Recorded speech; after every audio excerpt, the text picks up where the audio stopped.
Okay, I have a question here from a listener that came through us by email, and his question is, does a sales contract have to have earnest money? Well, the answer to the question is no. It does not have to have earnest money to be enforceable. However, having said that, earnest money will show a seller that as a purchaser, that purchaser is earnest in writing the contract. So if you try to write contracts as a buyer with no earnest money, a lot of sellers may look at that right off the bat and say, you know what, they're not that interesting.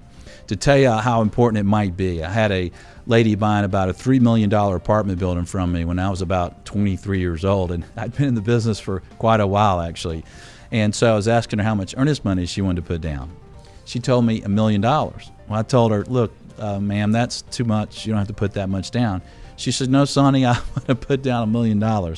So I started to argue with her. I said, ma'am, she said, hush, Sonny. Said, not only am I going to put down $1 million, but when you present my offer to the seller, you're going to take my $1 million check and you're going to turn it around and slide it right in front of that seller, because that's a very inexpensive, almost free way for me to get the attention of the seller. So while you don't need earnest money for a contract to be enforceable, you may need it to get the seller's attention. Just make sure you put the earnest money with a safe escrow agent, and that the language is very clear in the contract of how you're supposed to get that earnest money back should you cancel the contract. And be careful that all your notice provisions are well adhered to if you are giving notices to cancel the contract. I'm Michael Bull. If we can help you in any way, let us know.